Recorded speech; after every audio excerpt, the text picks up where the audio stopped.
Good evening. Calling the January 16, 2025 Public Art Commission meeting to order. Roll call. Commissioner Miyagi, Here. Commissioner Smith. No, Commissioner Smith. Commissioner Stern. Here. Commissioner De La Garza. Here. And anyone else joining by AB 361? Commissioner Waltuck will be joining. She's not currently in the room. Okay. So do we just wait for her or do we allow her to join when she? We'll announce when she joins. Perfect. Great. Thank you. Okay. Do we have any agenda changes, additions, and or deletions? There are none? Do we have any public comment?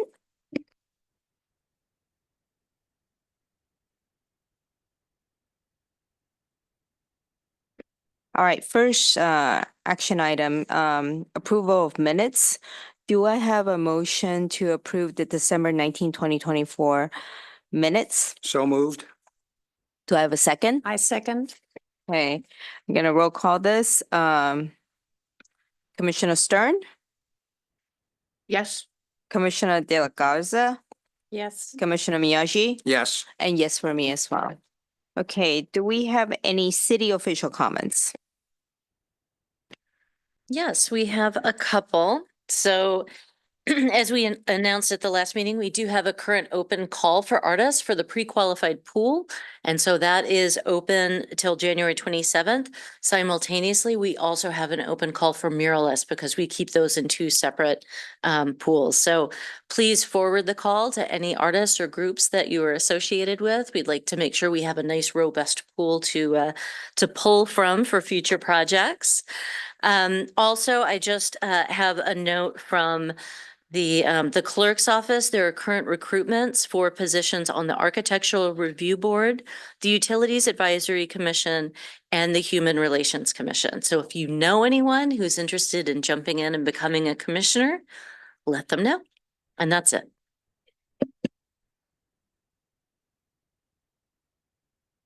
Okay, non-action item. First non-action item is the projection mapping presentation. Do we have A3 immersion team available? Yes, we're here. We are. Hello, Alexander. Good evening. Yes, can you hear us nice and clear? Yes, Okay, wonderful. very well. So we are thrilled this evening to be joined by the team from A3 Immersive, who is going to do the projection mapping project associated with code art. And so we thought it would be a great opportunity to bring them forward to give a presentation, a little more detail about projection mapping and what it is that they do, and field any questions that the commission may have.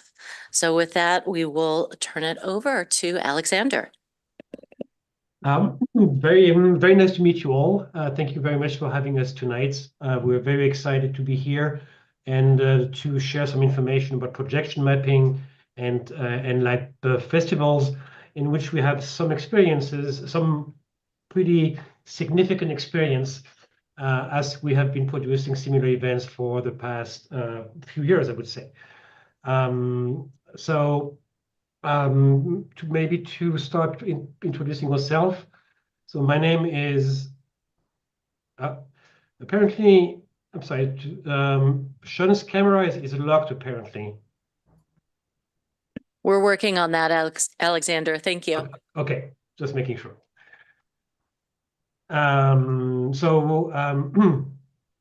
I was saying that we do have a significant, experience in projection mapping and light festivals. We have a presentation for you tonight, which will go through the technology of projection mapping and the advantages of a light festival for communities and for cities. Just to introduce myself, so my name is Alexander Schöpf. I'm the director of the immersive division with A3 Visual, and I'm working for Sean Mason, who is joining us from Napa right now, with a nice background as he's setting up the Napa Lighted Festival. Hey everyone, good to meet you. I'm the Chief Creative Officer of the Immersive Division of A3 Visual. We got a great presentation for you here. I just wanted to show you, we're live streaming right now in person from the Napa Lighted Festival where we're installing. If you all would like to see a light festival in person, please come and join us. It's up for the next 10 days starting Saturday. But with that, I think we can go ahead and jump into the presentation. Talk a little bit about some statistics of light festivals, their benefits, and give you a little more insight onto what we're trying to do in Palo Alto.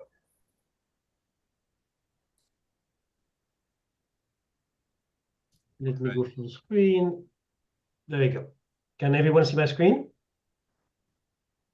Yes. Yes, we've got it. Fantastic.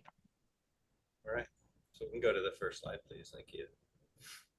All right, so some of you may be familiar with projector mapping, some of you may not. So we figured we'd start at projector mapping 101.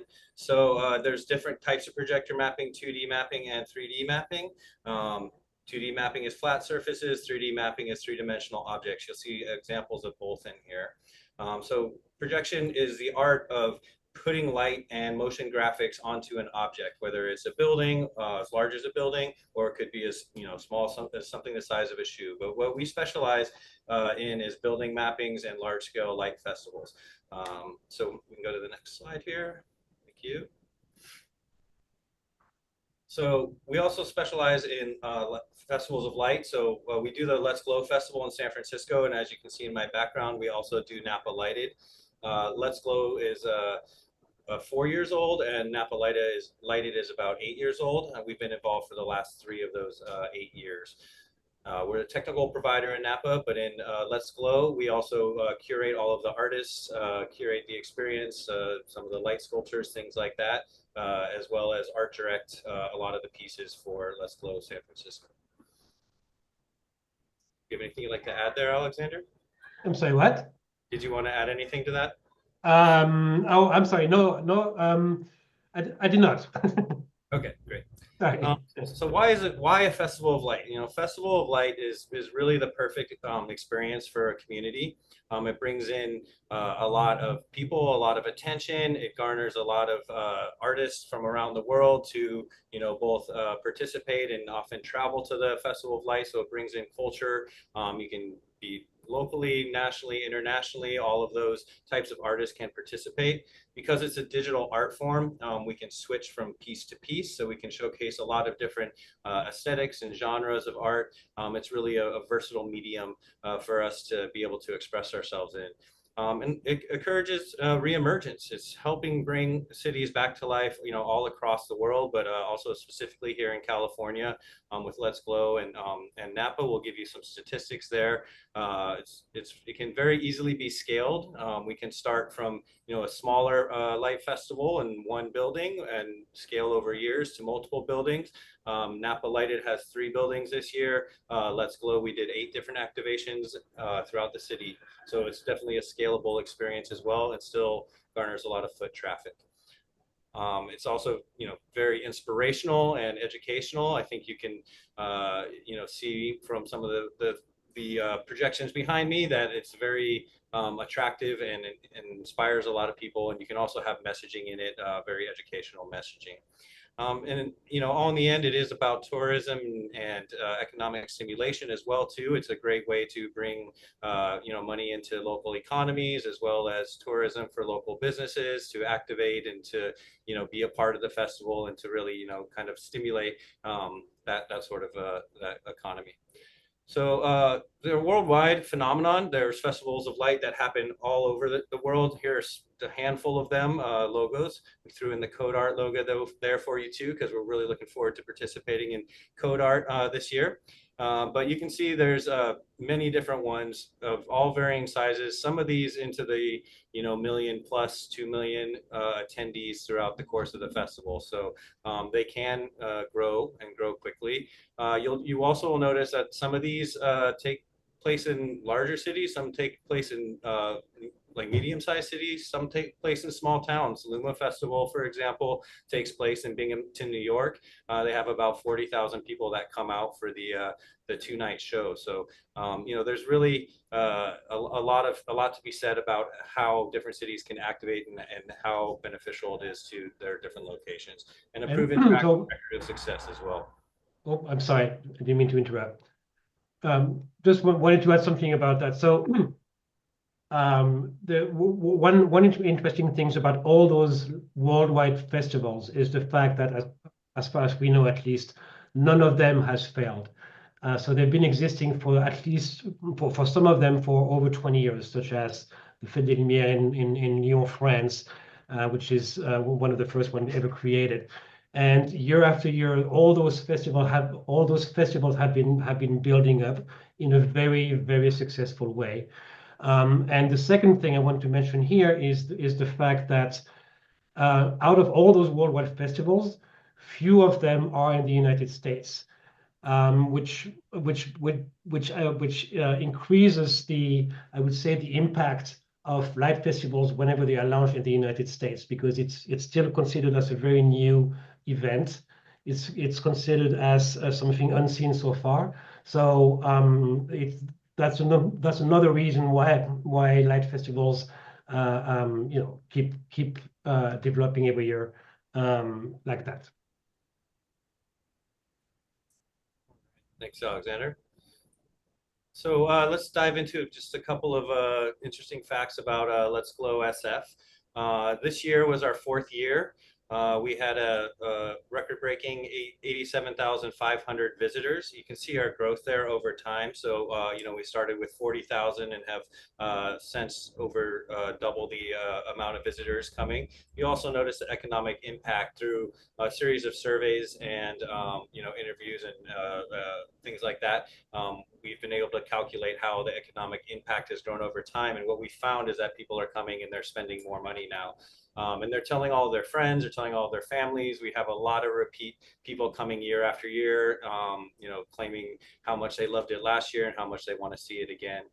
So really, kind of a special thing. A light festival has the power to really create a tradition within a city or, a township or anything like that. So, we have a couple of technical facts on the left here, which we'll dive into more at a different time. But I think you can kind of see how beautiful and impactful the art is, both from an experiential standpoint, and an audience perspective standpoint, but also as a economic stimulation standpoint as well. We show the reel. Show the quick video. I know this will skip over the stream, so we'll probably stop it partway through, but we'll give you some visuals here. I'm sorry, I didn't share the sound. That's okay. I can kind of talk through it while it plays. Okay. You'll see here we activated the Ferry Building and Stock Exchange in San Francisco. There's a launch event, with the mayor's office, sculptures. You'll see a lot of people come out to see this. Really kind of sit down and enjoy the show. We set up viewing areas in each location so that it's really a comfortable experience for people of all ages to come through and see the artwork. We obviously do a lot of mitigation for safety with crowd barricades and whatnot. So you'll see that it's a really safe, fun, family-friendly experience for all ages. I think we can go back to the presentation. We'll send you all this link so you can view it when it's not on Zoom and skipping. I promise you our motion graphics do not skip in person. Couple of more facts and figures here. This is from 2023, so you can kind of dive into this a little bit more. And since this just happened in December, they'll be launching similar facts and statistics for this last year's show, 2022. Mm-hmm. That was 2022, and that's 2023. Correct. Thank you. Okay. So this year, $13.2 million in economic impact, 87,000 visitors. This is not really an arbitrary number either. The visitors, what we do is we do geofencing where it can count with not taking anyone's personal information, but it knows how many cell phones pass through the viewing areas. So this doesn't count any of the cars driving by on the street that are also viewing it, or anyone coming out from BART stations that are viewing it. These are actually people who are in the viewing areas and stay there for a period of time for them to register as a viewer of the festival. That being said, many more people do see this because of foot traffic and people walking by outside of the viewing areas. So it's pretty interesting to know that this is actually backed by technology and not just someone standing there with a clicker. So really well attended festival. Thanks, Alexander. Next slide. Napa Lighted Festival, where I'm at now and setting up for now, is also, record breaking. They actually had 50,000 people this year. This little typo there says 40, but it was 50,000 people this last year. So we're expecting somewhere, hopefully even more this year. We do 3 buildings. This is not as large of a light festival, but they do have a lot of light sculptures. So it still has a big draw and a good economic impact. So, Light Festival does not necessarily have to be in a downtown area to have a large draw on economic impact. So they have a $3.2 million economic impact and 8x ROI on what they've invested in the festival that comes back into the city through economic stimulation. So really, really fun event. People get really into the art. As you can see, there's some kind of immersive experiences where they can interact with the projections and get right up in there and take photos. This is different artists every year, create a piece for this. And even though it's the same buildings, they create a new piece, a new look and feel. And it's really become, like a lot of these light festivals do, a tradition here in Napa for people to come and see the festival. Again, you're all invited. If you would like to come for a private tour, please let me know. I'm happy to walk you around and show you some of the installations. I think that brings us to the end with a sincere thank you for your time. And we'd like to open it up for any questions that you might have to give you some more information. Do you have the ROI figure for San Francisco? The ROI figure. No, they did not release that, but I'm happy to inquire about that, how much was actually invested in it. It's higher than the 8x of Napa. That we don't have that information right now because they're calculating all of their metrics for this year. But as soon as that comes in, we're more than happy to share that with you. Thank you for that presentation. I'm interested in what you think might be the unique challenges of the City Hall in Palo Alto. It's a building that's covered in a lot of glass. Yeah, it's a great question. So we've designed the installation to use non-invasive vinyl window treatment that is basically like a window decal that removes and leaves no residue or film. So using the window washing mechanism would repel over the side, adhere this film to the building. We have a shape of a large diamond that Alexander will pull up in a second here, and then use that as our projection surface. So it turns it into exactly, thank you. Turns it into a giant, projection canvas, if you will.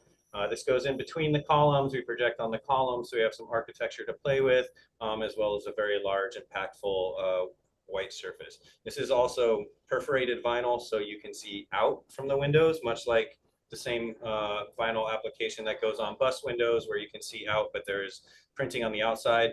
It's the same material. We just don't put printing on it. We just keep it white so that it can act as a projection surface in the evenings.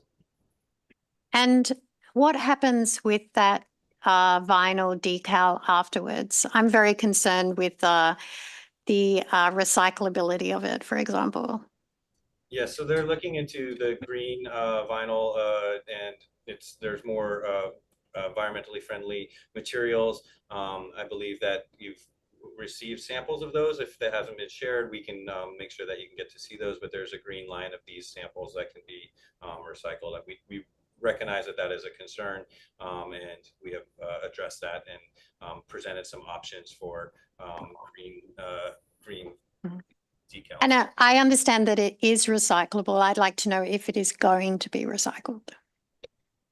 As long as we're not printing on it, I believe that it can be recycled. So this comes from the print department, which is unfortunately not on this call right now, but I can definitely get you more information about that. And I know that Elise and Nadia have been having those conversations with the print side as well. So is it aesthetic when it's not being used, printed on? I'm just curious if it could stay for a couple years and you'd be able to use it for multiple years if it isn't unattractive. I mean, it will be a big white square, so I would think that you would maybe not want to keep it up if it's not being projected on in the evenings. If you want Thank to you. install projectors, we can do it every night, then it might make sense. Well, that would be fun. Thanks so much for the presentation. Very interesting to see. I'm also fascinated to know that we have so many nascent light festivals just in our backyard, really, which is interesting in terms of, yeah, are there other cities, other areas doing that as well? That's one question. And my other question is, have you projected on a glass building like this in the past? And do you have examples of what that looked like? Yes, maybe you can show 101 California, Alexander, while where I'm answering the other questions. So the first question about other light festivals, there's not a lot of them in the US, as Alexander touched on earlier. There's a handful. There's Napa, there's Luma in Binghamton, New York, and then Blink in Cincinnati has elements of projector mapping in it. They also do a lot of other light art and sculptural activations. I would say probably 90% light art and then 10% projection. So as far as strictly projector mapping festivals go, Let's Glow is the one that's the strictly projector mapping and has not as much light sculptures and things like that. Across the globe, there are literally dozens. Some of the most famous ones are the Fête de Lumière in Lyon, France, and then there is also Vivid Sydney, which is another big one. There's IMAP Bucharest, which is a big, largest projector mapping festival size-wise. They do the Parliament building there. There's dozens of them all over. In places like Europe and even Asia, these are becoming more commonplace. But as far as the U.S. goes, this is something that's very cutting edge and new that a lot of people haven't seen in person. They may have seen online or seen videos of, but seeing a giant building with motion graphics on a small laptop screen is nothing like the in-person experience. So a lot of people want to come out and actually see it in person. Alexander's sharing with you an example of some window coverings on the right there. Those squares that you can kind of see within the motion graphics are a vinyl decal applique on the same type of windows that City Hall has. Did that answer all your questions? Actually, I think that I didn't phrase my question properly because it's really about, we're having 3 projection mapping or light festivals at Napa, San Francisco, and Palo Alto. That's really my question or statement, wondering, maybe it's because it's cutting edge here, I don't know, but we don't have that in Binghamton. We don't have it in New York. We don't have it in DC, but it seems like San Francisco, Napa, and Palo Alto are going to be concentrating on projection or light festivals. And I don't know, it's more a comment or question. And it seems to me also that A3 is instrumental in all of these things. And what does that mean? Does it get same? Does it get, how does that really fit in the long term? Yeah, that's a great question. And actually, I think it does the exact opposite. It actually develops a bigger following for these types of festivals. I mean, you think about there's concerts, dozens and dozens of concerts every year. Concert goers love to go to multiple concerts every year. It's not the same art in every location. It's always different. It's always different artists. It's always different music. It's always a different experience every time you go. A3 is, a leader in the space, and we have pushed very hard to do these other mapping festivals, in California as well. But because of that, we've also started to develop a pretty decent following. People really know A3 Visual for for this type of work, and they attend multiple different festivals throughout the year. So I think if anything, I like to think of it as we're helping to kind of start this projector mapping revolution in the United States, where it's getting more into the public conscious, more developing more of a following, and bringing people from further distances. Every year we hear about more and more people who are traveling to see the show. They're coming in from outside of just the local the populace to come and experience projector mapping. So having more festivals throughout the year does create that following and creates repeat and return experiences. As a quick example, so I was personally born and raised in France, so it's a country I know pretty well, and I also know the projection mapping scene over there pretty well. France is about the same economy as California, basically, similar population. And in France, they have, I don't know, maybe 10 to 15 light festivals a year already, including the biggest one, which is the Fête de Lumière. So to say that, to confirm what Sean was saying, that light festivals call for more light festivals, different artists, different buildings, different mood, different a lot of things. Thank you so much for the presentation. I actually have a more of a visual question. I had the privilege of attending SF Glow and seeing the light projection on the buildings, and I was mentally thinking that this project was one where you would basically use the building as the canvas. But when I saw the presentation earlier with the square, is the light projection going to be within that square, or is the whole building going to be serving as the canvas? So for budgeting reasons, we have kept the proposal. How long do you guys keep the lights on? It starts on Saturday. It goes for. Sorry about that. Right. Thank you. So sorry about that, guys. One of the distractions from live streaming. So yeah, it will be on the square there for budgeting reasons, and we had to create a little bit more surface area so that we could do the visuals that we think would be most effective in the space, some forced perspective, effects and illusions where we make things look like they're inside of the building, take more surface area, which is why we recommended covering some of the windows. We did leave the vertical columns in there for an architectural element for us to be able to, have some of the architectural play around the columns and things like that. But if we want to do next year and we want to go larger and do the whole building, we can have that conversation. But to keep it within a reasonable budget for this kind of proof of concept phase, we wanted to make sure that we presented something that that was executable. Thank you for the presentation. I'm really looking forward to this. I have a question about, is the projections going to be unique for Palo Alto? And if you do return to a city, do you change the projections for each year instead of trying to have the same projections each year? Yeah, every year is new. Every year is different. We often even change artists, bring in new and different artists every year. Sometimes we invite artists back if they had a particularly successful piece, but they won't show the same artwork. They'll do an entirely new piece. If there's multiple buildings, they'll switch buildings, do a different building. It's new music. It's new everything. I mean, it's, there's literally countless things and interpretations and ways that you can put motion graphics onto buildings and structures. So we would never want to repeat or reuse past content. That's what makes it interesting for people to come back year after year. Just as a follow-up question, so the way we were understanding the budget before was that a big part, so this project is executed in phases, and the first phase is scanning the building.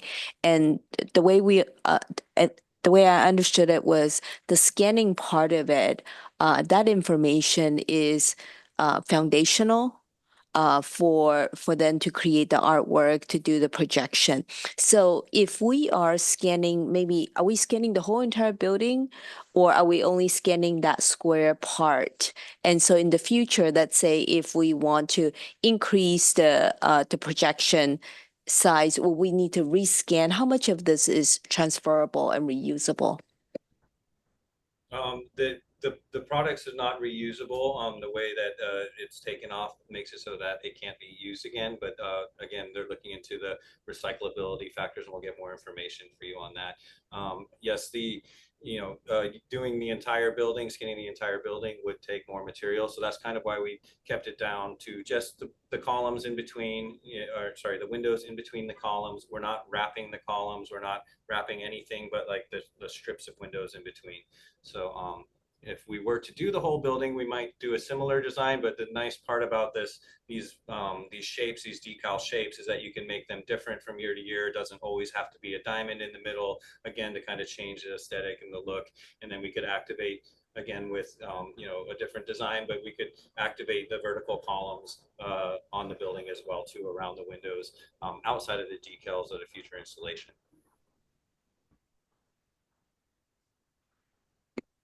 I have one more question about, is our contract with you, does it include the data collection? And I think you said it was called electronic fencing. Yeah, geofencing. That's not a service that we provide, but I'm more than happy to get you the information of the company that does provide that. We work with the Downtown SF Partnership in San Francisco, and they contract directly for that. We are strictly the video and the mapping services. So we don't provide that, but I will get you that information. It is very valuable information to have. So I'm sure that you could look into that, and we can help make that intro.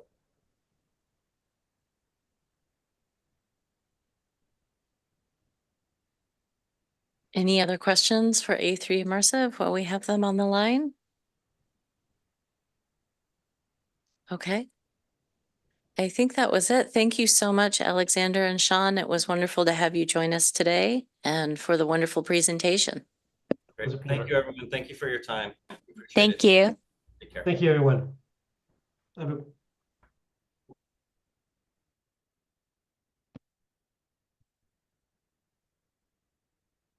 Okay, our next non-action item is our King Artist in Resident presentation by Amy Landetta. Oh, wait, sorry.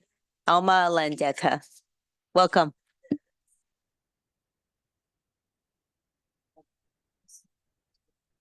Okay. It's on. Okay. Hot mic.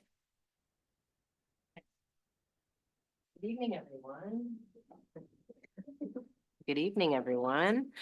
So yeah, thank you so much for allowing me this time to share out my research from the last 8 months or so while in residence here in Palo Alto. And I want to just begin by naming that some of my findings were a bit hard to grapple with personally as a queer and trans person working in this space and working with the LGBTQ community here.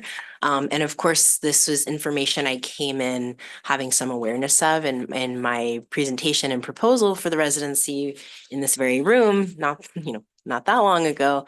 I had shared some data that I had already found from 2018, I believe, run by the city of Palo Alto. So there's some of that data that I have incorporated into this, as well as testimonies that I had found from working with folks in the community and some other research that's been done.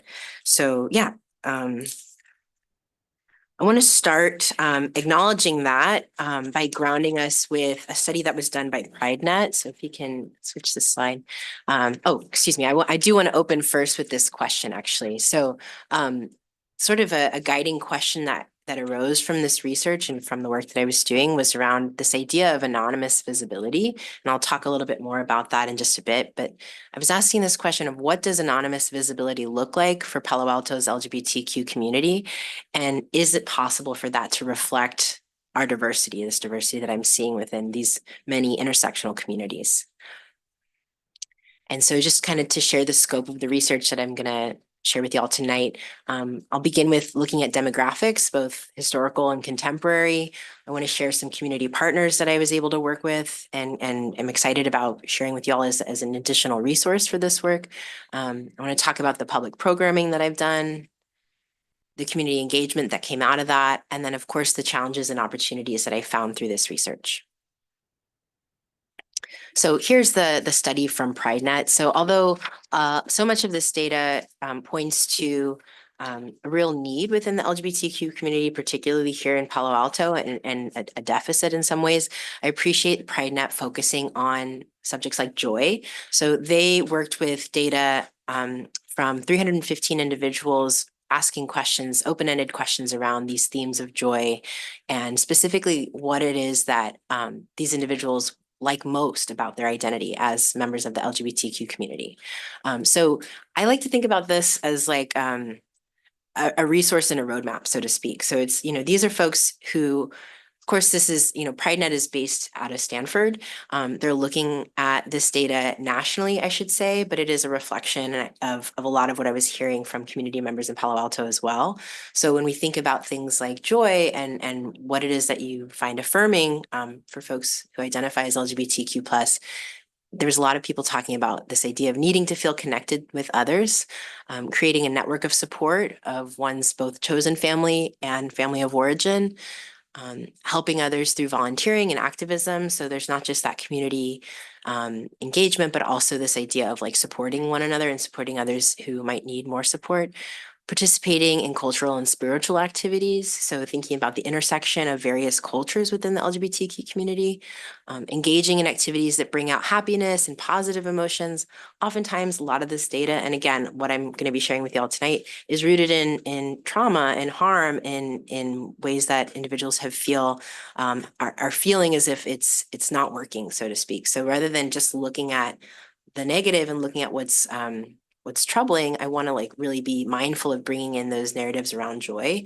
And so it's affirming to see that listed here as well. Of course, accessing economic resources.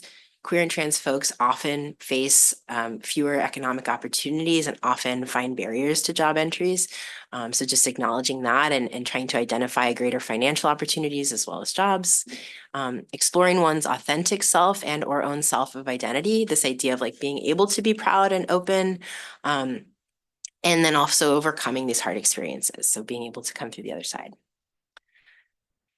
So again, some of the data that I had shared initially in my proposal is that nearly 25% of all Palo Alto LGBTQ residents and nearly 50% of all Palo Alto transgender residents specifically have seriously considered suicide or hurting themselves within the year.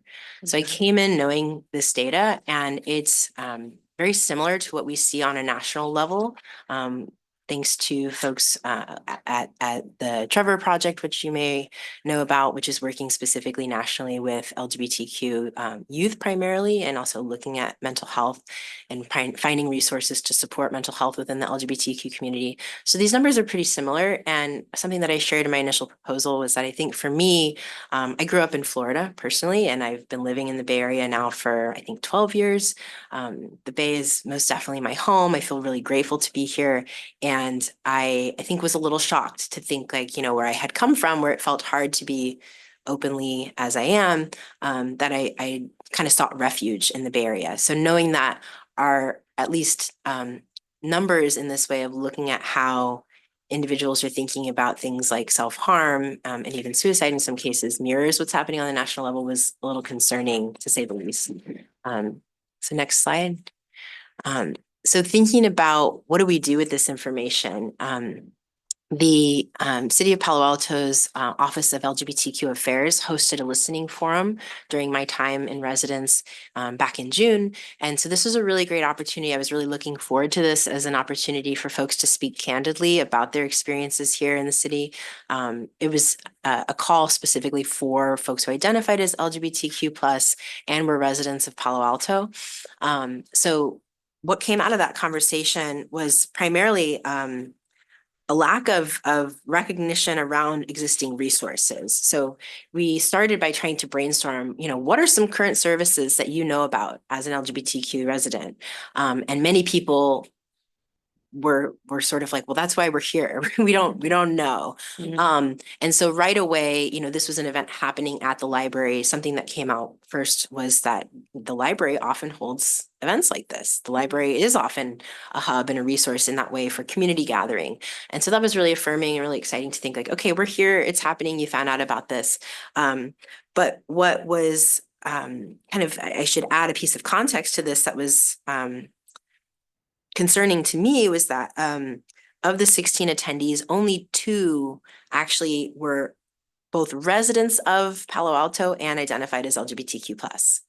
So that for me was sort of this indicator of, well, why? Like why aren't more folks who meet in this intersection of being residents and members of this community, why aren't they here, right? There were some folks who identified as LGBTQ+, but weren't necessarily Palo Alto residents. And there was some contention around like, well, do we get to be here? Do we get to have a say in like this listening forum?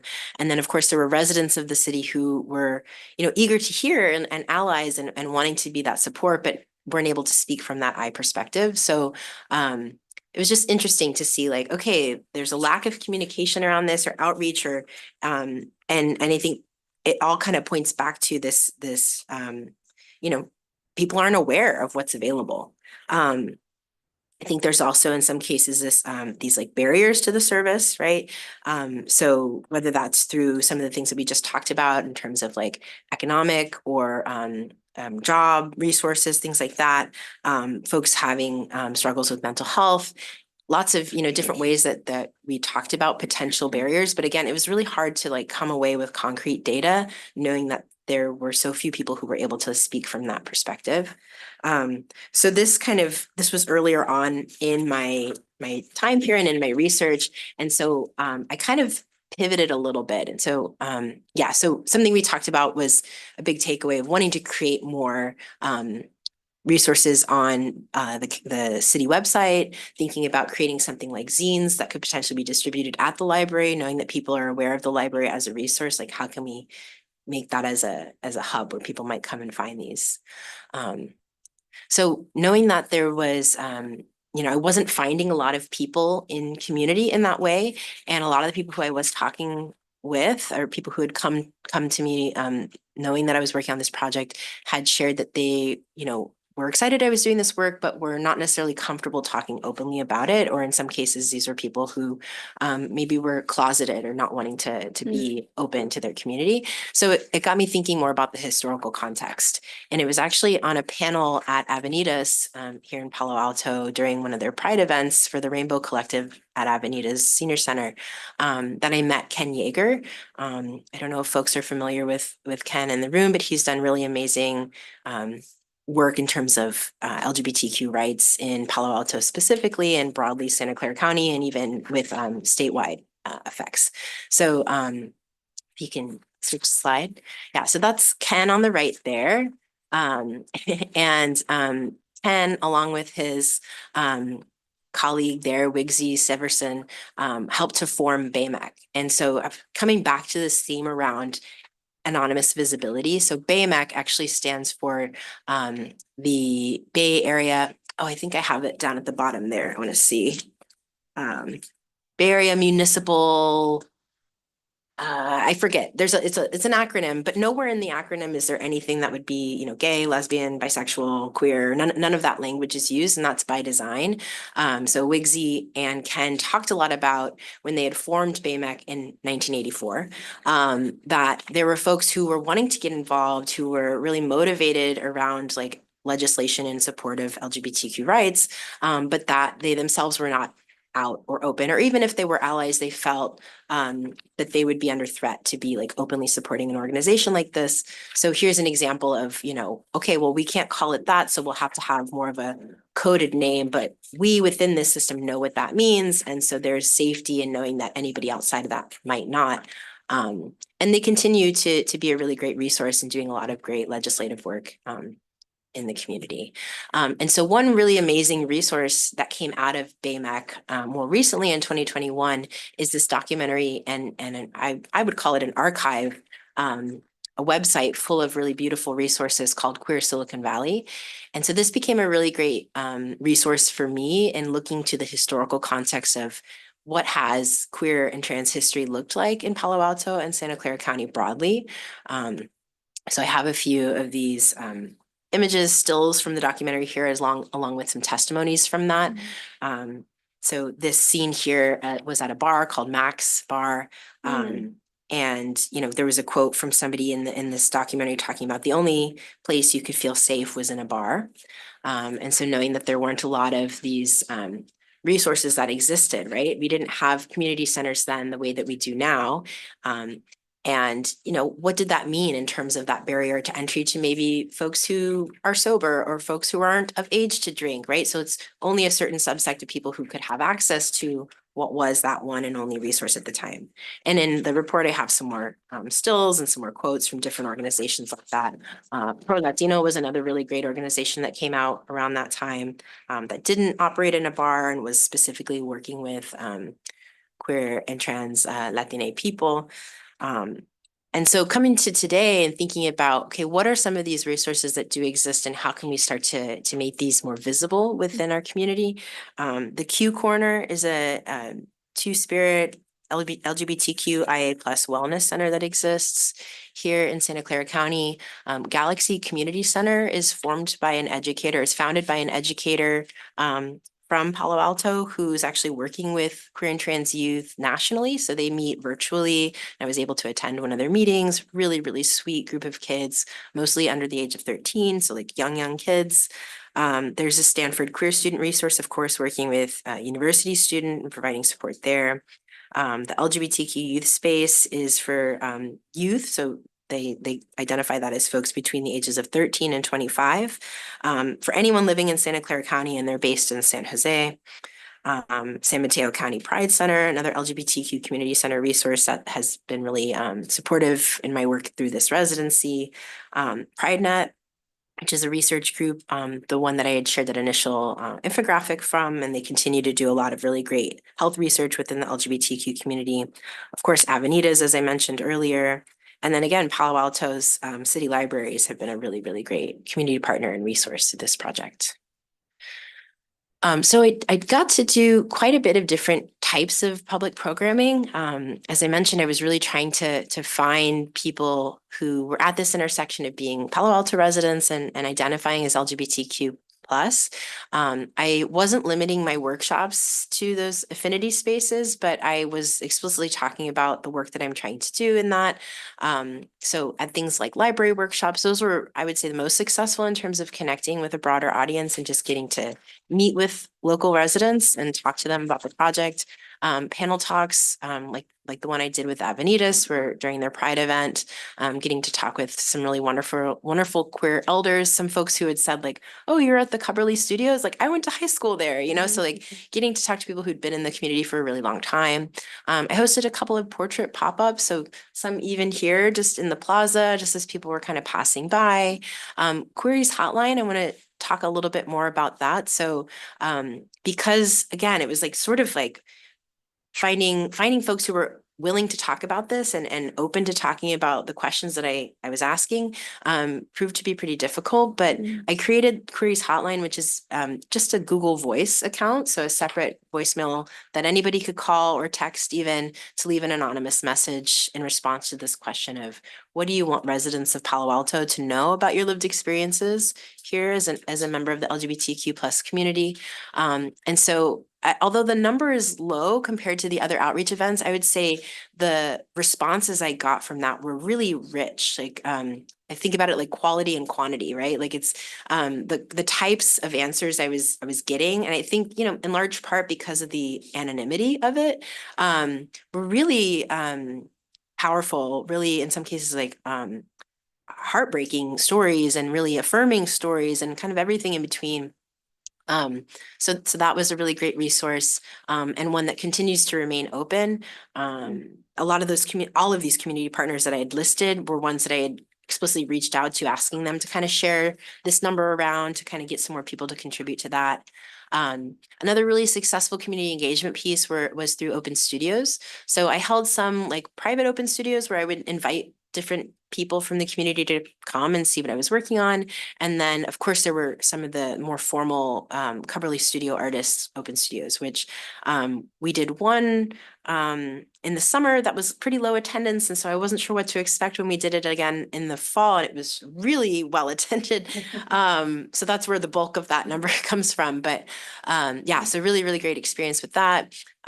The LGBTQ listening forum, as I mentioned, and then of course, school outreach events. So getting to work with Santa Clara County. I worked with the Santa Clara County Office of Education's LGBTQ liaison, I believe is his title. And he is an individual who is informed on, culturally responsive teachings around LGBTQ content in schools and supporting educators with that. And so he and I connected and kind of talked about this project, and then he invited me to a couple of these teacher meetups that he does monthly. So that was also a really great resource. And so in total, I got to engage with 375 or so individuals for this project. So yeah, again, community workshops like at the library, you can see here just a really wide range. We'd get, little kids and their grandparents and everybody in between coming to that, people who were coming as like, I would say really expert artists, and some folks who were like, I've never drawn before. I don't know how to draw, all in the same class. So kind of talking about different ways of, making that accessible. Yeah, next slide. One-on-one meetings. So another kind of data collection point that I had was specifically working with the folks at PrideNet. So I was able to attend or to go to their offices and actually set up one-on-one interviews with folks who work there. All of them who identify as LGBTQ plus and are residents of Palo Alto. So it was a really great kind of hub to kind of have that connection point, and just was able to sit with folks for each person around like 30 minutes or so, have a conversation, and then we actually did a drawing exercise together. So that was a really nice opportunity to meet and hear some testimonies from that. Studio visits. This is actually a photo that was taken from an article that was written about the project with KQED that I've referenced here in the report as well. So just like another way of kind of spreading this message and trying to reach out to more folks through that. And then of course, Queries Hotline, as I mentioned. And so, yeah, I want to take a second to talk a little bit more about these challenges and opportunities now with y'all, and to kind of like share how this has been informing what I'm thinking about in terms of the culminating artwork for this project. So the first theme that was emerging for me was around this lack of representation in safe spaces. So I have thinking about this as, the testimonies that I was hearing from folks, both in those one-on-one encounters, as well as through Queries Hotline, and even through some informal surveys that I had conducted in some of these workshops, asking folks to share feedback. Just noticing how there was a theme around this lack of queer representation in safe spaces, both in schools and the broader community, and how that absence can lead to feelings of isolation and the need for more inclusive environments. So some testimonies that folks shared were that there was no queer representation at all growing up. I didn't know how important it was to meet a queer person. And then this person went on to share about the first queer person that they did met and how she became this safe space, and really the only safe space for this individual in Palo Alto. Someone shared, I wish more representation within the school, within the community, within city council, anywhere, so that there would be a safe place, so that there would be safe spaces for young queer people to go to. The next theme that emerged was around hostility and trauma. So again, this like reoccurring theme of hostility and trauma associated with growing up in Palo Alto as an LGBTQ AI plus person. Many describe the community as unwelcoming or hostile to queer and trans identities, with experiences of bullying, policing, and the lack of cultural responsiveness. One parent shared that her trans daughter in a public school, she said her public school did not accept her for who she is. There was a teacher at the public bathroom making sure that she was still going to the boys' bathroom. Palo Alto was such a traumatic place for me. It was so hard to grow up, to come of age there. And one person shared that Palo Alto literally almost killed me. The next theme on affirmation and identity. So, holding all of these traumas, holding all of these like really hostile experiences, it was really I guess, and I see this as a theme a lot in working with queer communities and my own lived experiences, that in spite of these hostilities and these traumas, there's always this longing for and aspirations for affirmation and identity. So it's never, they're never without each other. So that in spite of all of that, they're still recognizing like the beauty and the power in living these experiences. So folks, shared that one person said, I'm trans, non-binary, queer. I have always been this way. And I think that is maybe what I would want people to know. When I'm feeling affirmed, all of my parts, both good and messy, are welcome. I see myself when I'm feeling affirmed as my full true self. When I say my full true self, I think about who I am without filters, who I am without putting up my protectors. Folks identified creative expression as a form of liberation. I talked to a few different artists through this project and recognizing that theme within that as well, how creative spaces, particularly through dance and storytelling, as these individuals shared, are described as liberating environments where individuals can explore and express their identities beyond societal constraints, that these spaces allow for the creation of narratives that are affirming and empowering. So it feels really, affirming to hear that as an artist in residence who's here doing this work, to think about the importance of bringing more art to these communities. One person shared, in my university, I was part of a dance team that was predominantly queer people of color. So being able to choreograph pieces that represented queer partnership has been a really big part of affirming my sense of gender and my sense of self. Through creative spaces, we get to create our own narratives and just kind of create our own worlds. Another theme around visibility and misconception emerged. So thinking about the recognition that queer and trans people exist in places where they may not visibly be represented or recognized, such as Palo Alto. So that one was, I felt really strongly, and like as I was sharing earlier, that I know that there's queer people here. I know that there's trans people here. I know these people exist in the community. And so why is it so hard to connect with them and to find them?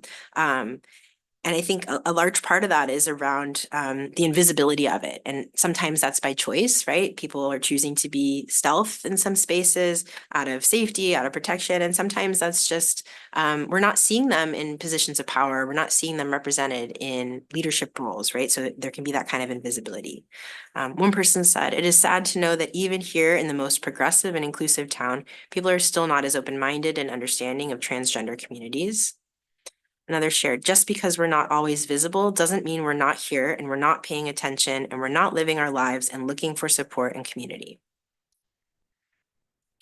Next, there is the theme of intersectionality. So recognizing that, of course, LGBTQ plus folks are not a monolith, right? That there are many diverse communities within this umbrella community. And so looking at how those folks who identify as queer, trans, and people of color or mixed race are impacted by this, and thinking about the challenges that they're facing and ways that we might provide more nuanced inclusive support systems for them. So one person shared, there was so little about the community, the culture that was affirming or culturally responsive to me as a queer kid, as a mixed kid, as a kid of color. I should add too that in the Queer Silicon Valley archive, it was, an incredible resource, and it did still feel predominantly white and predominantly cis gay male. So, amazing trailblazers, amazing work that's been done. And I can imagine how some folks who are looking to that, as this person shared, as a person who, in this case, identifies as a mixed person and grew up here as a kid of color, wasn't, they're seeing some queer community, but they're like, wait, but that's still not me, right? Another person shared, queer people, especially Black and brown queer people of color, have been living and surviving and thriving for centuries. And then the last theme through this was around community and connection.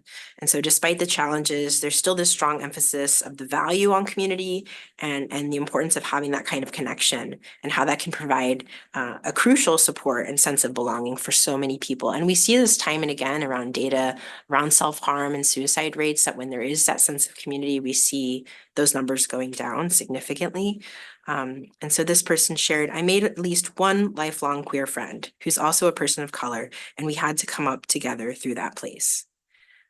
another shared, I think that the way that it looks for me is seeing a smile form on my face. I'm kind of a daydreamer, so it might look like I'm in a different world, but it's really the warmth and love of feeling in the present world. So with all of this information, I tried to bring these stories back into my studio and into the work that I did. And so I calculated that approximately 300 hours were spent at Cubberley for me. So knowing like what were my designated studio days and like what were those windows of time I was trying to be working in the studio here. And through that, focusing on working on this ongoing series of portraits that celebrate and amplify the lives of LGBTQ residents here in Santa Clara County.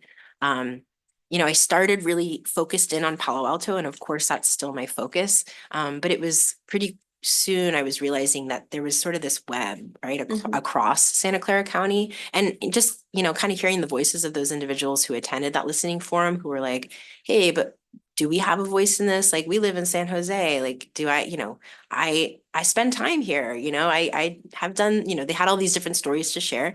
And so just thinking about how just because we're focusing here, that this is still has these kind of ripple effects, right?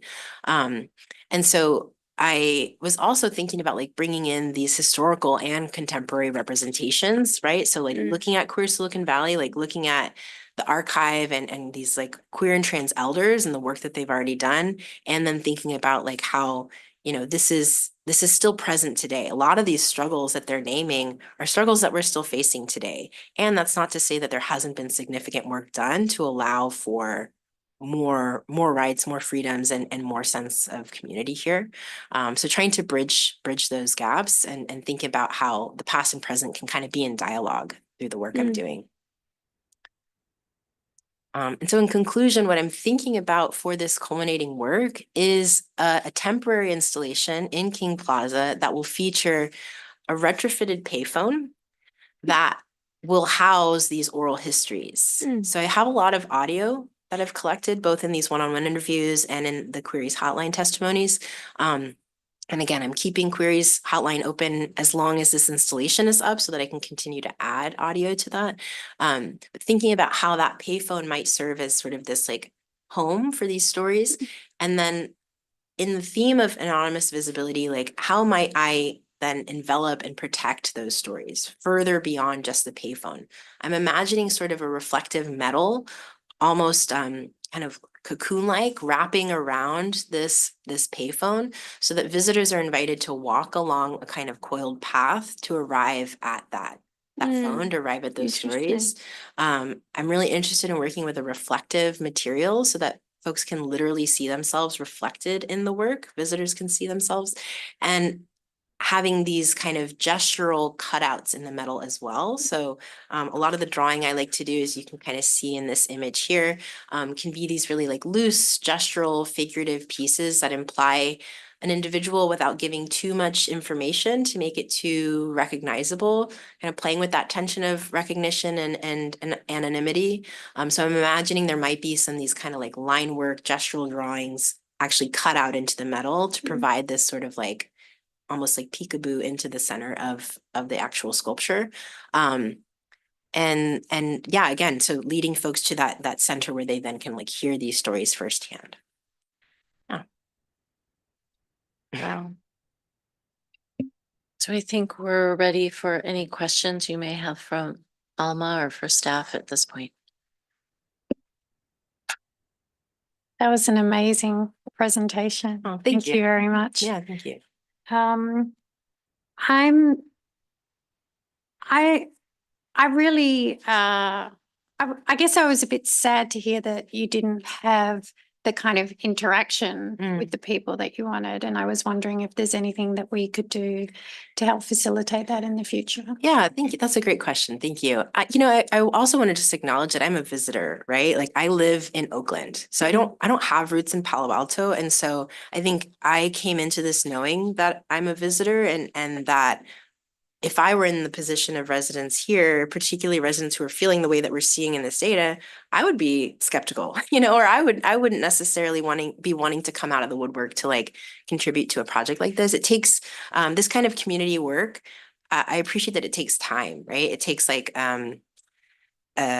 building that trust, right? And so I I may not have built that kind of trust within Palo Alto to earn folks coming out in droves.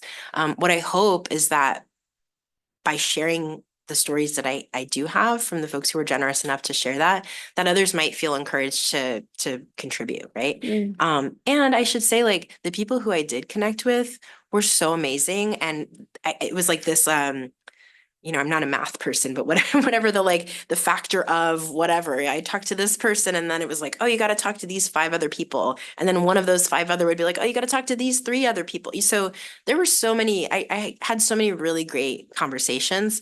And I think it was in those like one-on-one interactions where I was able to like really go deep with folks. I don't know that there's anything that the city or anybody could have done differently to make it more to have more of a turnout. But I think it's a good question to be thinking about just for future projects. Yeah. And I think that we all know at least 2 or 3 trans people in our lives that we could, you know, tell them to call the number, leave a story if they want, you know, like, yeah, it's a vulnerable thing. I had one of the people who called was actually a friend of mine who grew up in Palo Alto, and she started the call with like, hey friend, I know this is anonymous, but you probably recognize my voice. And I think there's a way that, yes, it's anonymous, but our voice is a big part of our identity, you know, like it's how it's a part of you, right? And so I'm not distorting the voices. It's not text, right? There's something vulnerable about leaving that. And I get that I'm asking that, you know, I think that's part of the impact that I think will be so powerful for people to like hear those voices. And it's not just me reading the testimonies. So yeah.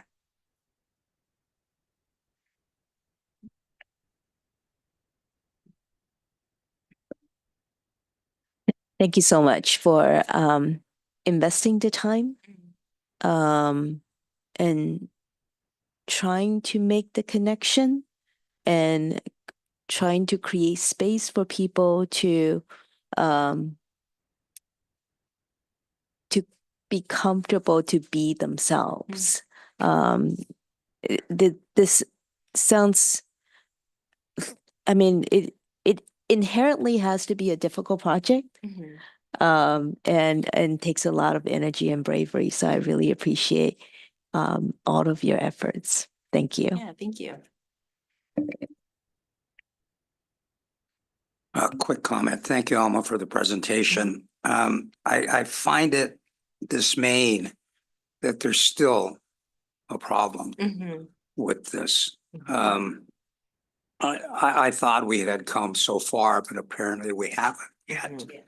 And you know, I know Ken Yeager. He was a San Jose City Council member, and then he was a Santa Clara County supervisor. So I know Ken and the work that he's done.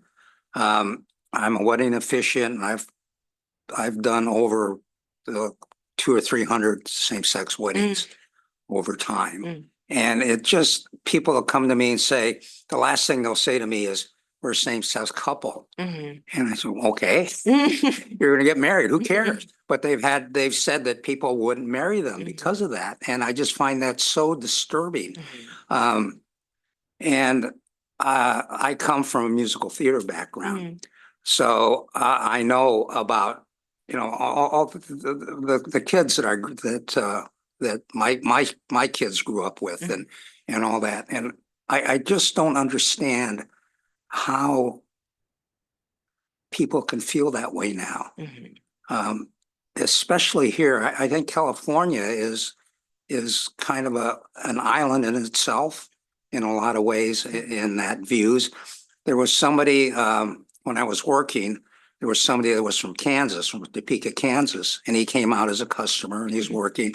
And then one day he's there working. I said, hey, what are you doing here? He says, well, I moved here. He was gay, and the freedoms that he felt here from Kansas, that's why he moved here. And you know, I'm still a little taken aback that we're still in this place where there's still hatred and all, and that, you know, a person is a person. Who cares who you love, what you do? And you know, it just, again, I am just flabbergasted at some of the findings that you came up with. Yeah, I think just to kind of respond to that real quick, if that's okay, I think there's a way that I agree, like it's gotten a lot better, like, talking to queer and trans elders and hearing what they've had to navigate. I think the challenge we're seeing is that with more visibility is creating more hostility. And with that hostility, there's a lot of this there's just reverberations, so it's people who are feeling safe, even here in the Bay where it's like, okay, we're here, I'm safe. They're still experiencing, a lot of kids are talking about like bullying online, right? And I leave the Bay an hour to go, maybe on a camping trip or to visit friends and family in San Diego or LA. And there's just on that drive between those big hubs, there's a lot of places in California that we're a very diverse state, I'll say. Like, and so I think we have come a long way. And I think that doesn't mean that it's necessarily gotten easier, if that makes sense. We've come a long way, but there's still a hell of a long way to go. Yeah.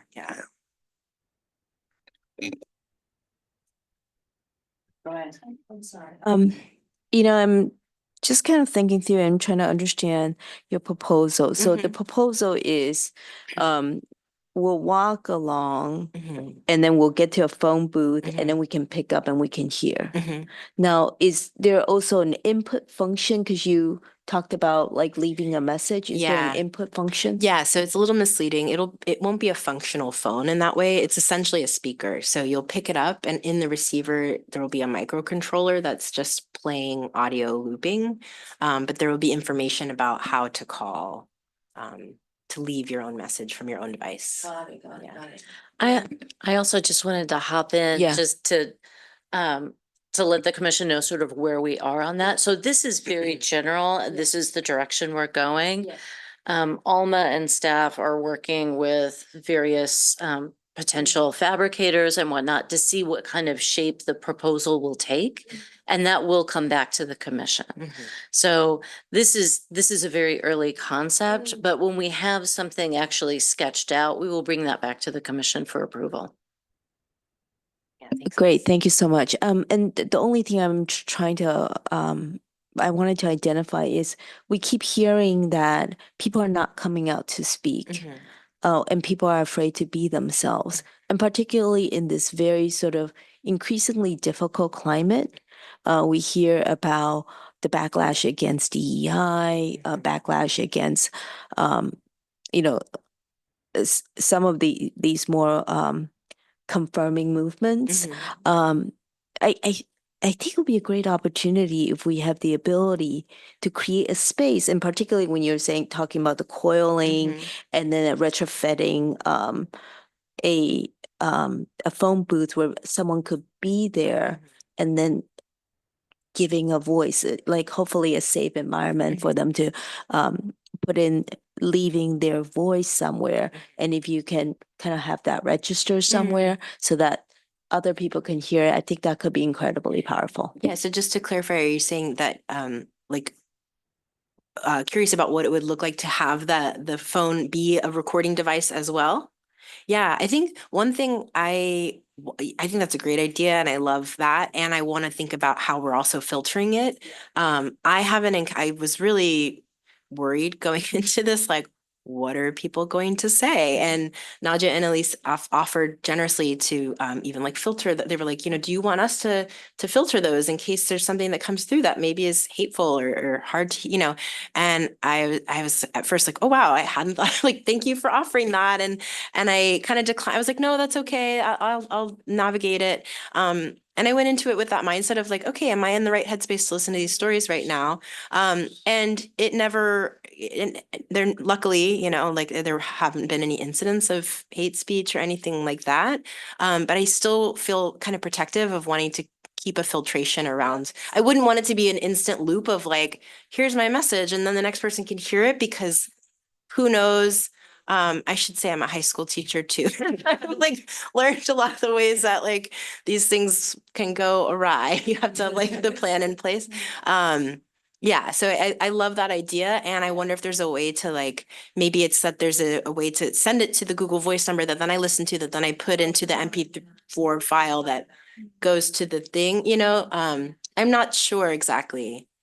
We, sorry to turn this No, into a no. brainstorming session. We had that cloud, was it the cloud management? Remember that project At the last code art? at the Yes, last the code? Bureau of Cloud Management. Yeah, and so it's like you kind of give some input Mm, and then through some processing algorithm and Mm. whatnot, what came out was like a cloud cute, yeah. or something like that, right? And then so like whatever your input is, Mm-hmm. if it turns out to be cloud, Yeah. Mm-hmm. Yeah. Yeah. Thinking about creative ways to work around it. Yeah, I would love to figure that out. Yeah, yeah. Yeah, I think the visibility of the project at the end is going to be the most. Mm. So I think capturing some of the energy that's Mm. created from that and Yeah. the people who arrive may be something to look at. Yeah. I just wanted to say, I'm this is blown away by this presentation and your engagement, and it's very, very interesting to hear about what you've been doing. Thanks. Since when did you start? May-ish, yeah. So are you concluded now with the engagement portion, or? In theory, yes. But I'm still interested. I mean, like I said, I want to keep queries hotline open. Yeah. And I don't know, I've had such a great time working with the library. My last workshop there was kind of like, we could do this again. It's so close to Cubberley, so it's kind of like, I'm just around the corner, but yeah. Well, and I also want to comment that I'm not really surprised that it was hard for you to connect to the community. It's not that easy to connect with community in Palo Alto. I don't know why exactly, but it is something I have observed and as a resident here also. Coming in here when you don't know anybody, Yeah. it's really hard to make friends, meet people. Mm. So if I was LGBTQ plus, I would probably feel even more protective of, what I was doing and where I was. I love the idea of this phone and that you can like being, covered, that cocoon safe, so that you can say your piece, say your whatever you need to say. It reminds me of that Fukushima phone. Do you know about the Fukushima phone? And do you know about this? I don't think I do, no. Well, after the tsunami in Fukushima, I don't know when year that was, but maybe 10 years ago, 15 years ago. So a lot of people died, and they have a phone booth that people can go talk to their lost family members. And Oh, I think I have heard about this. Yeah, and it was, like a tool. It was, they could leave their messages. but it was- Exactly. Yeah, They yeah, leave their yeah. messages. Yeah. So Oh, that's- anyway, it works very well for people to Yeah. say what they need to say. Yeah, no, I love that. I wanted to ask you about the listening forum. So did you get parents with LGBTQ plus kids coming?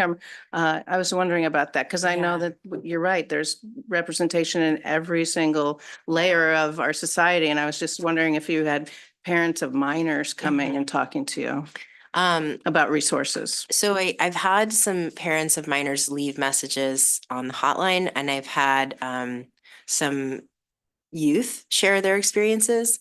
At the forum itself, there was one youth who came kind of like towards the end and shared some experiences. And then there was someone else who on staff at the Office of LGBTQ Affairs who went to a high school in Palo Alto and lives elsewhere now. But anyway, so they were able to speak about their experiences growing up here. And that so yeah, not beyond that. Yeah. Thank you. Yeah. Okay, I just have one more idea. No, that's great. Gen AI. So in my work, we're playing with a bunch of different tools. So there are a bunch of different tools that can basically take the recording and then they can transcribe it, and they can kind of filter out certain things or identify certain things. So if you may be able to use a tool like that to sort of identify and eliminate sort of hate speech. Yeah. It's so tricky. It's so funny that you say that. I was just this is a little tangential. I hope it's okay. Like I shared, I'm a high school teacher as well. I teach art, and I had students sharing artwork on a platform, this like digital posting your thing, so that other students in the class could leave comments. And one student had a painting that she had made, and the image was a face, a woman's face that's kind of split in half, and there's this like waterfall coming out. It's like really incredible. And another student commenting on it was describing it, and his comment got flagged as hate speech because he said something like, I see the head split in half. I wonder if da da da da da, whatever. So it's just making me think about how I love how these tools are becoming a resource to help us do more great work, and they're still really imperfect. And so and that piece of like thinking about that instance of this student, I wonder about like knowing that some folks are sharing hard stories.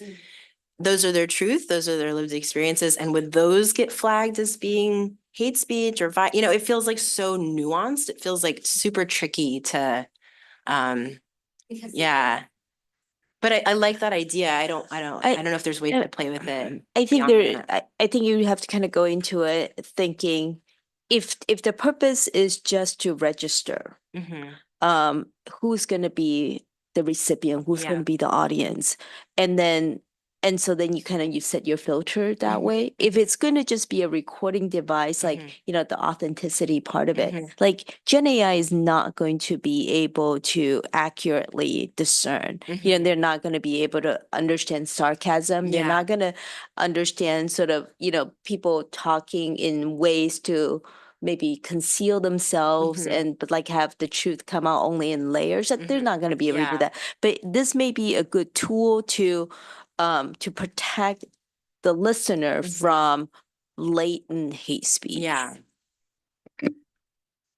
so I think, there were only a few people who called into the queries hotline, but I think it's also important to recognize that there were nearly 400 people who were engaged in this process and in that community outreach.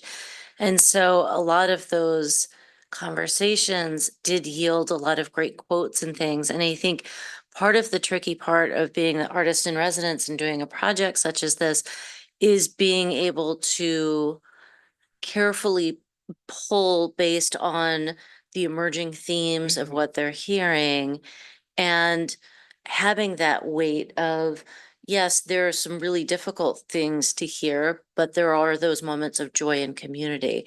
And so making sure that that is balanced when we're presenting it to the broader community.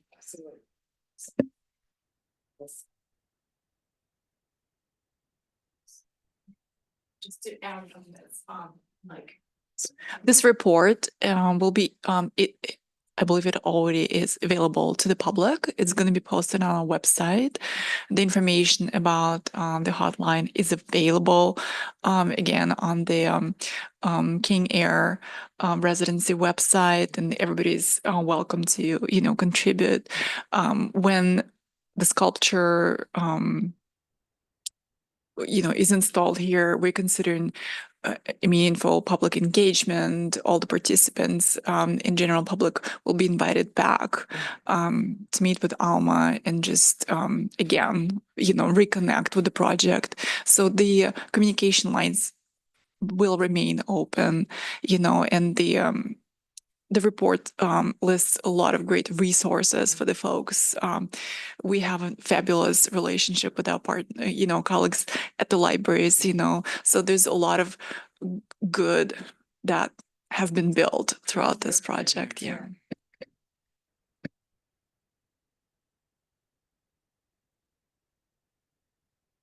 Any final questions for Alma while they're still here? Okay. I'd like to see it. We're working on it. Well, there's a lot of variables. We've got to get a concept. We've got to come back and get it approved. There's fabrication, there's engineering. So I can't give you a date at this point, but as soon as we can. But it's in 2025. Yes, absolutely. Yes. Yeah, I hope to have a design resolved mid-February. So, yeah. Yeah. Thanks, everyone. Thank you so much. Do we have any public letters? No, there were Okay. none. Do we have any commissioner questions, comments, or announcements? Go see Napa Lights. Oh, Yeah. right. Okay, bar none, meeting adjourned. Thank you. Thank you, everybody.